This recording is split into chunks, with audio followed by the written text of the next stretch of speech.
ময়মনসিংহে আমনের শীষ খেয়ে ফেলছে পোকা, মরে যাচ্ছে ধান গাছ। বারবার কীটনাশক দিয়েও কাজে আসছে না। কৃষকদের অভিযোগ, পরামর্শের জন্য কৃষি বিভাগের কারো দেখা মিলছে না। তবে অভিযোগ মানতে নারাজ কৃষি বিভাগ। ময়মনসিংহ বিভাগীয় প্রতিনিধি আতাউর রহমান জুয়েলের তথ্যচিত্রের ডেস্ক রিপোর্ট।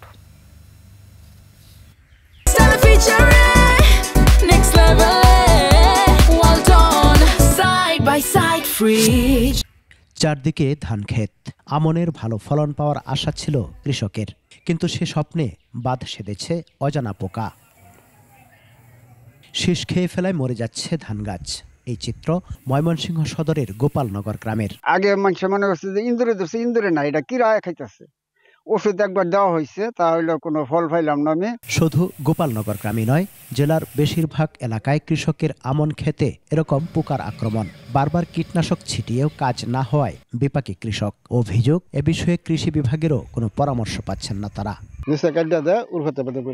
4বার করে বিষ মারছি, এরপরে আমার কোনো কাজ হইতেছে না। কৃষক অফিসার লোক আমাদের আসছে পরামর্শ দিত যে এটার মধ্যে এই বিষ ব্যবহার করতে হবে। আমরা দিয়েছি ওষুধ পাচ্ছি, তাও হঠাৎ মরে গেছে। অনিবার বানার কয় মুঠ পাইয়াম। পোকার আক্রমণের কথা স্বীকার করে কৃষি বিভাগ বলছে, আমন রক্ষায় মাঠে আছে তারা। আমরা এই ব্যাপারে খুবই সজাগ দৃষ্টি রাখছি। উপজেলাগুলোতে উপশহরে কৃষি কর্মকর্তা নিয়োগ আছেন বিভিন্ন ব্লক পর্যায়ে, তারা সার্বক্ষণিক কৃষকের পাশে থেকেই তারা কৃষককে পরামর্শ দিচ্ছে।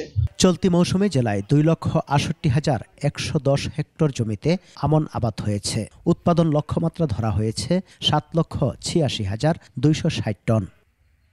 সমর ইসলাম, 21 টেলিভিশন।